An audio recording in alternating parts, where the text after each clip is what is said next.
Magandang araw po sa lahat. Ayon po sa Ebanghelyo ni San Juan, chapter 11, verses 25 to 26, Jesus said to her, I am the resurrection and the life. The one who believes in me will live even though they die. Tayo po ngayon mga kapatid ay nasa tinatawag na Easter season o kapanahunan ng muling pagkabuhay. At ang atin pong pinagninilayan ay ang epekto ng muling pagkabuhay ng ating Panginoon.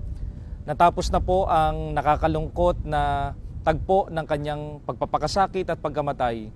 Tayo po naman na ngayon ay nasa kanyang muling pagkabuhay.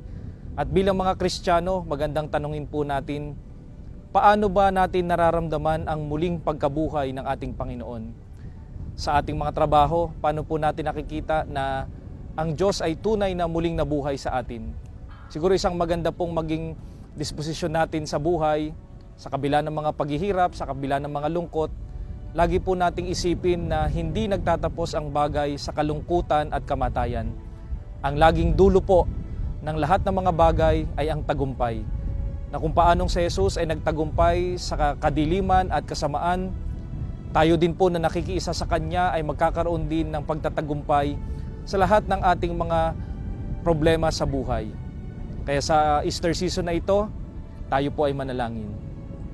Ama namin makapangyarihan, kayo po ang nagsabi sa amin na kung sino man ang naniniwala sa inyo ay magkakaroon ng buhay magpakailanman.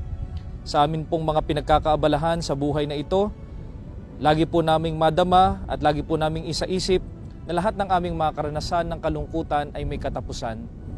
At ang dulo po lagi ng aming paglalakbay ay ang muling pagkabuhay at ang tagumpay ng inyong pagmamahal. Amen.